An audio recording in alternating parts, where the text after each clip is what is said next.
Hi students, ഇന്ന് നമ്മൾ നോക്കാൻ പോകുന്നത് സിസ്റ്റം മോഡലിനകത്തുള്ള ഫണ്ടമെൻ്റൽ മോഡലാണ്.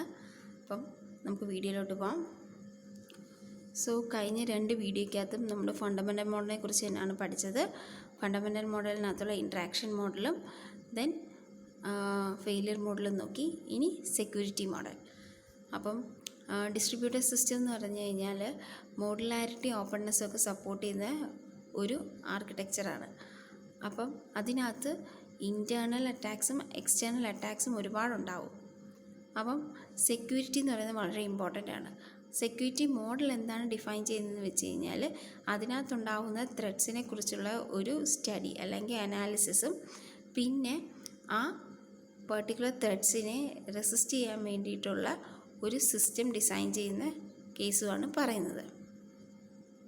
ഓക്കെ, അതിൻ്റെ ബേസിക്സ് എന്തൊക്കെയാണെന്ന്, ഒരു സിസ്റ്റം ഡിസൈൻ ചെയ്യാൻ വേണ്ടിയിട്ടുള്ള ബേസിക് കാര്യങ്ങൾ എന്തൊക്കെയാണെന്നുമാണ് പറയുന്നത്.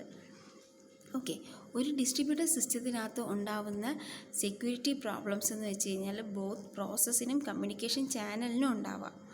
അപ്പം നമ്മുടെ എയിം എന്ന് വെച്ച് കഴിഞ്ഞാൽ അൺഓതറൈസ്ഡ് ആയിട്ടുള്ള ആക്സസിൽ നിന്ന് ഈ പ്രോസസ്സിനെയും കമ്മ്യൂണിക്കേഷൻ ചാനലിനെയും സെക്യൂർ ആക്കുക എന്നുള്ളതാണ്.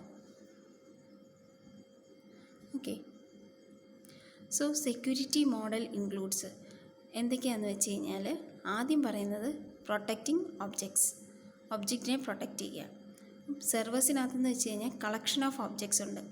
അപ്പോൾ ആ ഒബ്ജക്ട്സ് എന്ന് വെച്ച് കഴിഞ്ഞാൽ സെക്യൂർ ചെയ്തില്ലെന്നുണ്ടെങ്കിൽ വലിയ ഇഷ്യൂസ് ഉണ്ടാവും. അപ്പോൾ ഈ ഒബ്ജക്ട്സ് പല യൂസേഴ്സും പല രീതിയിലാണ് യൂസ് ചെയ്യുന്നത്. അതെന്തെന്ന് വെച്ച് കഴിഞ്ഞാൽ ചില യൂസേഴ്സ് അതിനെ പ്രൈവറ്റ് ഡേറ്റ ഹോൾഡ് ചെയ്യാൻ വേണ്ടിയിട്ട് യൂസ് ചെയ്യും. ചിലതാണെന്നുണ്ടെങ്കിൽ ഷെയർ ഡേറ്റ ഹോൾഡ് ചെയ്യുന്ന ഒബ്ജക്ട്സ് ആയിരിക്കും. അപ്പം ഇതിനെല്ലാം നമ്മൾ സെക്യൂർ ചെയ്യണമെന്നുണ്ടെങ്കിൽ ഒരു മെക്കാനിസം വേണം. അപ്പോൾ ആ ഒരു മെക്കാനിസമാണ് പറയുന്നത് ആക്സസ് റൈറ്റ്സ് മെക്കാനിസം. അപ്പോൾ എന്താ ആക്സസ് റൈറ്റ്സ് എന്ന് വെച്ച് കഴിഞ്ഞാൽ ഈ ഓരോ ഒബ്ജക്ട്സിലും എന്താ ഓപ്പറേഷൻസ് പെർഫോം ചെയ്യാൻ എന്നുള്ള റൈറ്റ് കൊടുക്കുക. ഓക്കെ, അതായത് ഇപ്പം ചില ഒബ്ജക്റ്റിനെ നമുക്ക് റീഡ് ചെയ്യാൻ മാത്രമേ ഉള്ളൂ ഓപ്ഷൻ. ചിലതിനെയാണെന്നുണ്ടെങ്കിൽ റീഡും റൈറ്റും ചെയ്യാനുള്ള പെർമിഷൻ കാണും. അപ്പം അങ്ങനെ നമുക്ക് ആ ഒബ്ജക്റ്റിനെ സെക്യൂർ ആക്കാം. അപ്പോൾ ഈ ഒരു ആക്സസ് റൈറ്റ്സ് കൊടുക്കുന്നതിന് വേണ്ടിയിട്ട് ഒരു അതോറിറ്റി ഉണ്ടാവും. എവിടെ നിന്നാണ് ഇൻവൊക്കേഷൻ വരുന്നത് ആ ഇൻവൊക്കേഷൻ ചെക്ക് ചെയ്തതിന് ശേഷം ഈ റൈറ്റ്സ് കൊടുക്കുന്ന അല്ലെങ്കിൽ റൈറ്റ്സ് ഇന്നെ ആർക്കൊക്കെ കൊടുക്കണം എന്നുള്ളത് ഡിസൈഡ് ചെയ്യുന്ന അതോറിറ്റിയാണ് ആക്ച്വലി പ്രിൻസിപ്പിൾസ് എന്ന് പറയുന്നത്. ഇപ്പോൾ പ്രിൻസിപ്പിൾ എന്ന് പറയുന്നത് ഒരു യൂസർ ആവാം, അല്ലെന്നുണ്ടെങ്കിൽ ഒരു പ്രോസസ്സ് ആവാം. ഇവിടെ ഒരു ഫിഗർ നമ്മൾ കൊടുത്തിട്ടുണ്ട്. ക്ലയൻറ്റും സെർവറും ഉണ്ട്. അപ്പം ക്ലയൻറ്റിൽ നിന്ന് ഒരു ഇൻവൊക്കേഷൻ സെർവറിൽ പോയി സെർവർ തിരിച്ച് റിസൾട്ട് കൊടുത്തേക്കുന്നു. അപ്പം നമ്മൾ 2 പ്രിൻസിപ്പിൾസ് ഉണ്ട്. പ്രിൻസിപ്പിൾ അറ്റ് ദ ക്ലയൻറ്റ് സൈഡും പ്രിൻസിപ്പിൾ അറ്റ് ദ സെർവർ സൈഡും. അപ്പോൾ ക്ലയൻറ്റ് ഒരു ഇൻവൊക്കേഷൻ കൊടുക്കുന്ന സമയത്ത് സെർവറിലോട്ട് ചെന്ന് ഒരു ഒബ്ജക്റ്റിനെ ആക്സസ് ചെയ്യുകയാണ് ചെയ്യുന്നത് ആ ഇൻവൊക്കേഷൻ വെച്ചിട്ട്. അപ്പം സെർവറിൻ്റെ ഡ്യൂട്ടിയാണ് അത് കറക്റ്റായിട്ടുള്ള പ്രിൻസിപ്പിളിൽ നിന്ന്, അതായത് പ്രിൻസിപ്പിളിൻ്റെ ഐഡൻറ്റിറ്റി ചെക്ക് ചെയ്തിട്ട് കറക്റ്റായിട്ടുള്ള പ്രിൻസിപ്പിളിൽ നിന്നാണോ വന്നതെന്നുള്ളത് എൻഷുർ ചെയ്യേണ്ടത് സെർവറിൻ്റെ റെസ്പോൺസിബിലിറ്റിയാണ്. ആ ഇൻവൊക്കേഷനകത്ത് എന്തൊക്കെ ആക്സസ് റൈറ്റ്സ് കൊടുത്തിട്ടുണ്ട്, അതായത് അതിന് ആ ഒബ്ജക്റ്റിനെ യൂസ് ചെയ്യാൻ പറ്റുന്ന രീതിയിലാണോ അത് ഇൻവൊക്കേഷൻ നടത്തിയേക്കുന്നത് എന്നൊക്കെയുള്ളത് ചെക്ക് ചെയ്യേണ്ടത് സെർവറിൻ്റെ ഡ്യൂട്ടിയാണ്. ഇഫ് സപ്പോസ് അങ്ങനെ അല്ലെന്നുണ്ടെങ്കിൽ ആ ഒരു ഇൻവൊക്കേഷനെ റിജക്റ്റ് ചെയ്യും.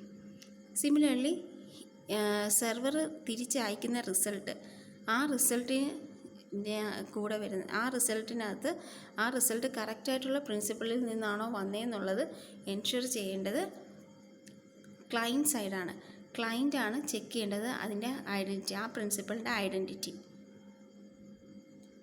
ഓക്കെ, അപ്പോൾ ക്ലയൻറ്റിൽ നിന്ന് ചെല്ലുന്നത് സെർവറും സെർവറിൽ നിന്ന് ചെക്ക് ചെയ്യുന്ന ക്ലയൻറ്റുമാണ് പ്രിൻസിപ്പൾസിൻ്റെ ഐഡൻറ്റിറ്റി ചെക്ക് ചെയ്യുന്നത്. അപ്പോൾ ആ ഐഡൻറ്റിറ്റി ചെക്ക് ചെയ്തതിന് ശേഷം മാത്രമേ റിസൾട്ട് കളക്ട് ചെയ്യത്തുള്ളൂ. അതുപോലെ ഇൻവൊക്കേഷൻ അവിടെ ഓപ്പറേറ്റ് ചെയ്തുള്ളൂ.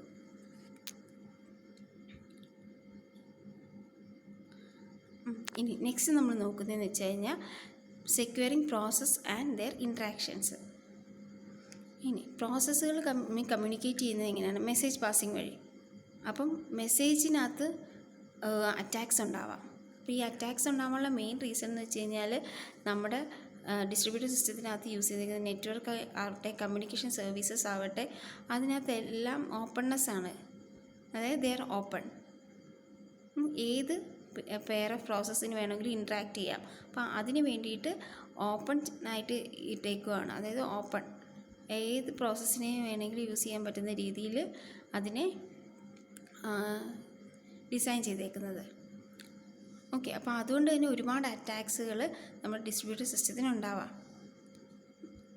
കറക്റ്റ് ഡേറ്റ തന്നെ ചിലപ്പം കിട്ടണമെന്നില്ല. സെൻറ്ററിന് സെൻഡ് ചെയ്ത് അതേ ഡേറ്റ തന്നെ റിസീവർ സൈഡിൽ റിസീവ് ചെയ്യണമെന്നില്ല. ഓക്കെ, അപ്പം സെക്യൂരിറ്റി സെക്യൂരിറ്റി അറ്റാക്സിനെ നമുക്ക് അനലൈസ് ചെയ്യാൻ വേണ്ടിയിട്ട് ഒരു കൺസെപ്റ്റ് കൊണ്ടുവരികയാണ് എനിമി എന്ന് പറയുന്നൊരു കൺസെപ്റ്റ്. എനിമി എന്ന് പറയുന്നതെന്ന് വെച്ച് കഴിഞ്ഞാൽ, അല്ലെങ്കിൽ അഡ്വേഴ്സറി എന്ന് പറയുന്നതെന്ന് വെച്ച് കഴിഞ്ഞാൽ ഒരു കാൻഡിഡേറ്റ് ആണ്. ആ കാൻഡിഡേറ്റ് എന്താ ചെയ്യുന്നതെന്ന് വെച്ച് കഴിഞ്ഞാൽ, it is capable of sending any messages. ഏത് മെസ്സേജ് വേണമെങ്കിലും ഏത് പ്രോസസ്സിലോട്ട് സെൻഡ് ചെയ്യാം, റീഡ് ചെയ്യാം, കോപ്പി ചെയ്യാം, എന്ത് ഓൾട്രേഷൻസ് വേണമെന്നുണ്ടെങ്കിലും അതിനകത്ത് വരുത്തുന്ന ഒരു പേഴ്സൺ എന്നുള്ള രീതിയിലാണ്, പേഴ്സൺ അല്ലെങ്കിൽ ഒരു പ്രോസസ്സ് എന്നുള്ള രീതിയിലാണ് നമ്മൾ എനിമിയെ കൊണ്ടുവന്നേക്കുന്നത്. എനിമി എന്തിനാണ് കൊണ്ടുവന്നതെന്ന് വെച്ച് കഴിഞ്ഞാൽ, സെക്യൂരിറ്റി ത്രെഡ്സിനെ മനസ്സിലാക്കാൻ വേണ്ടിയിട്ട്. ഓക്കെ, ഡിസ്ട്രിബ്യൂട്ടഡ് സിസ്റ്റത്തിനകത്തുള്ള സെക്യൂരിറ്റി ത്രെഡ്സിനെ മനസ്സിലാക്കാൻ എനിമി എന്ന് പറയുന്ന കൺസെപ്റ്റ് കൊണ്ടുവന്നു. ഇനി എനിമിക്ക് എന്തൊക്കെ ചെയ്യാമെന്ന് വെച്ച് കഴിഞ്ഞാൽ, എനിമി എന്ന് വെച്ച് കഴിഞ്ഞാൽ ഒരു സിമ്പിൾ കമ്പ്യൂട്ടർ ആയിരിക്കും. നെറ്റ്വർക്കിൽ കണക്ട് ചെയ്തേക്കുന്ന ഒരു കമ്പ്യൂട്ടർ നെറ്റ്വർക്ക് മെസ്സേജസിൻ്റെ അഡ്രസ്സ് വെച്ചിട്ട് ബാക്കിയുള്ള എല്ലാ കമ്പ്യൂട്ടേഴ്സിനും ഫാൾസ് റിക്വസ്റ്റുകൾ സെൻഡ് ചെയ്യും. സർവീസ് വേണമെന്നുള്ള റിക്വസ്റ്റ് സെൻഡ് ചെയ്യും. എന്നിട്ട് അവരുടെ കയ്യിൽ നിന്നെല്ലാം സർവീസസ് വാങ്ങിക്കുക. അതുവഴി ആ പെർട്ടിക്കുലർ സിസ്റ്റത്തിനകത്തുള്ള ഡേറ്റാസ് കളക്ട് ചെയ്യുക. അതാണ് ഒരു എനിമിയുടെ ഒരു അറ്റാക്ക് എന്ന് പറയുന്നത്. അപ്പോൾ അറ്റാക്ക് എന്ന് വെച്ചാൽ പല രീതിയിലുണ്ടാവാം. ഓതറൈസ്ഡ് ആയിട്ടുള്ള യൂസേഴ്സ് നിന്നും അൺഓതറൈസ്ഡ് ആയിട്ടുള്ള യൂസേഴ്സിൽ നിന്നും നമുക്ക് അറ്റാക്സ് ഉണ്ടാവാം. ഓക്കെ, ഇനി എനിമി അറ്റാക്ക് ചെയ്യുന്നത് പ്രോസസ്സിനകത്തുള്ള അറ്റാക്കും ഉണ്ടാവാം, കമ്മ്യൂണിക്കേഷൻ ചാനലിനകത്തുള്ള അറ്റാക്ക് ഉണ്ടാവാം. അപ്പോൾ നമുക്ക് ഓരോന്നും നോക്കാം. ത്രെഡ്സ് ടു പ്രോസസ്സിനകത്തുള്ള അറ്റാക്ക്. പ്രോസസ്സിനകത്തുള്ള അറ്റാക്സ് എന്ന് വെച്ച് കഴിഞ്ഞാൽ, ഒരുപാട് മെസ്സേജസ് അല്ലെങ്കിൽ ഒരുപാട് റിക്വസ്റ്റ് ഒരു പെർട്ടിക്കുലർ പ്രോസസ്സിന് ചെല്ലുന്നു വേറൊരു പ്രോസസ്സിൽ നിന്ന്. പക്ഷേ ആ പ്രോസസ്സിൻ്റെ ഐഡൻറ്റിറ്റി മനസ്സിലാവാത്ത case. Okay, so a process that is designed to handle incoming request may receive a message from another process. ഏതോ ഒരു പ്രോസസ്സിൽ നിന്ന് റിക്വസ്റ്റ് വരുന്നു, ആ പ്രോസസ്സിൻ്റെ ഐഡൻറ്റിറ്റി മനസ്സിലാവുന്നില്ല. ഓക്കെ, അങ്ങനെ വരുന്ന കേസിലുള്ള അറ്റാക്കാണ് എനിമി കൊടുക്കുന്നത്, പ്രോസസ്സിന് കൊടുക്കുന്ന അറ്റാക്ക്. ഇനി കമ്മ്യൂണിക്കേഷൻ ചാനലിന് കൊടുക്കുന്ന അറ്റാക്ക് എന്ന് വെച്ച് കഴിഞ്ഞാൽ, ആ എനിമി എന്ന് പറയുന്ന ആ പെർട്ടിക്കുലർ പേഴ്സൺ അല്ലെങ്കിൽ ആ പ്രോസസ്സ് എന്ത് ചെയ്യുന്നതെന്ന് വെച്ച് കഴിഞ്ഞാൽ, മെസ്സേജസിനെ റീഡ് ചെയ്തതിന് ശേഷം മെസ്സേജ് ഓൾട്ടർ ചെയ്യുക, അതിനകത്ത് പുതിയ മെസ്സേജസിനെ ഇൻജെക്റ്റ് ചെയ്യുക, അങ്ങനെയൊക്കെയുള്ള രീതിയിൽ ആ മെസ്സേജിനെ ചേഞ്ച് ചെയ്യുന്ന കേസ്. അങ്ങനെയാണ് കമ്മ്യൂണിക്കേഷൻ ചാനലിനകത്ത് ആ എനിമി അറ്റാക്ക് ചെയ്യുന്നത്. ഓക്കെ, അപ്പോൾ അങ്ങനെ അറ്റാക്ക് ചെയ്യുമ്പോൾ എന്താ പറ്റുന്നത് വെച്ചാൽ, ആ മെസ്സേജിൻ്റെ തന്നെ ഇൻറ്റഗ്രിറ്റി മാറുകയാണ്. കറക്റ്റ് സെൻഡ് ചെയ്ത സാധനമല്ല റിസീവർ സൈഡിൽ റിസീവ് ചെയ്യുന്നത്. So it will harm that particular sender or receiver. ഇനി നമുക്ക് ഈ സെക്യൂരിറ്റി ത്രെഡ്സിനെ എങ്ങനെ ഡിഫീറ്റ് ചെയ്യാനുള്ള ഫസ്റ്റ് മെത്തേഡ് എന്ന് വെച്ചാൽ ക്രിപ്റ്റോഗ്രഫി ആൻഡ് ഷെയർഡ് സീക്രറ്റ് ആണ്.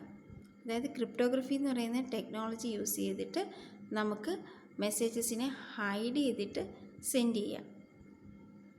ഓക്കെ, നമ്മുടെ സെൻഡർ സൈഡിൽ മെസ്സേജിനെ ഹൈഡ് ചെയ്തിട്ട് പല രീതിയിലും എൻക്രിപ്ഷൻ യൂസ് ചെയ്തിട്ട് പല രീതിയിലും മെസ്സേജിനെ മാറ്റിയതിന് ശേഷം ആ മെസ്സേജ് കണ്ടൻറ്റ് ഹൈഡ് ചെയ്തിട്ട് സെൻഡ് ചെയ്യാം. ഇപ്പോൾ റിസീവർ സൈഡിൽ ആ മെസ്സേജിനെ ഡീക്രിപ്റ്റ് ചെയ്ത് എടുക്കുക. അപ്പോൾ ഇവർ തമ്മിൽ എൻക്രിപ്റ്റ് ചെയ്ത മെസ്സേജ് ഡീക്രിപ്റ്റ് ചെയ്തെടുക്കാൻ വേണ്ടിയിട്ട് ഒരു കോഡ് ഉണ്ടാവും. ആ കോഡ് വെച്ചിട്ടായിരിക്കും ഡീക്രിപ്റ്റ് ചെയ്യുന്നത്. സോ ആ കോഡ് ഷെയർഡ് കോഡായിരിക്കും അവിടെ. എങ്ങനെയാണ് ഡീക്രിപ്റ്റ് ചെയ്യേണ്ടത് എന്നുള്ളത് ഒരു ഷെയർഡ് കോഡ് വഴിയായിരിക്കും ഡീക്രിപ്റ്റ് ചെയ്യുന്നത്. ഇനി നെക്സ്റ്റ് മെക്കാനിസം എന്ന് വെച്ചാൽ ഓതൻറ്റിക്കേഷൻ എന്ന് വെച്ച് കഴിഞ്ഞാൽ ഈ നമ്മൾ പറഞ്ഞ ക്രിപ്റ്റോഗ്രഫി യൂസ് ചെയ്തിട്ട് ആ മെസ്സേജിനെ ഓതൻറ്റിക്കേറ്റ് ചെയ്യുക. എങ്ങനെ ഓതൻറ്റിക്കേറ്റ് ചെയ്യുക എന്ന് വെച്ച് കഴിഞ്ഞാൽ നമ്മുടെ സെൻഡറിൻ്റെയും റിസീവറിൻ്റെയും ഐഡൻറ്റിറ്റിയും കൂടെ ആ മെസ്സേജിനകത്ത് എവിടെ നിന്നാണ് സെൻഡ് ചെയ്തതെന്ന് വെച്ച് കഴിഞ്ഞാൽ ആ സെൻഡ് ചെയ്യുന്ന മെസ്സേജിൻ്റെ കൂടെ ആ സെൻഡറിൻ്റെ ഐഡൻറ്റിറ്റിയും കൂടെ ഇൻകോർപ്പറേറ്റ് ചെയ്ത് സെൻഡ് ചെയ്യുന്ന രീതി. And also that message is encrypted. Similarly റിസീവറിൻ്റെ അവിടെ നിന്ന് തിരിച്ച് മെസ്സേജ് അക്നോളജ്മെൻറ്റ് സെൻഡ് ചെയ്യുന്ന സമയത്ത് റിസീവറിൻ്റെ ഐഡൻറ്റിറ്റിയും കൂടെ വെച്ച് എൻക്രിപ്റ്റ് ചെയ്തിട്ട് സെൻഡ് ചെയ്യുന്ന രീതി. ഓക്കെ, ഇനി നെക്സ്റ്റ് മെക്കാനിസം വെച്ചാൽ സെക്യൂർ ചാനലിനകത്ത് ഈ എൻക്രിപ്ഷനും ഓതൻറ്റിക്കേഷനും കൂടെ ക്ലബ് ചെയ്തിട്ടുള്ള ഒരു സെക്യൂർ ചാനൽ ക്രിയേറ്റ് ചെയ്യുകയാണ്. എക്സിസ്റ്റിംഗ് കമ്മ്യൂണിക്കേഷൻ സർവീസസിൻ്റെ മേലൊരു സെക്യൂർ ചാനൽ ക്രിയേറ്റ് ചെയ്യുകയാണ്.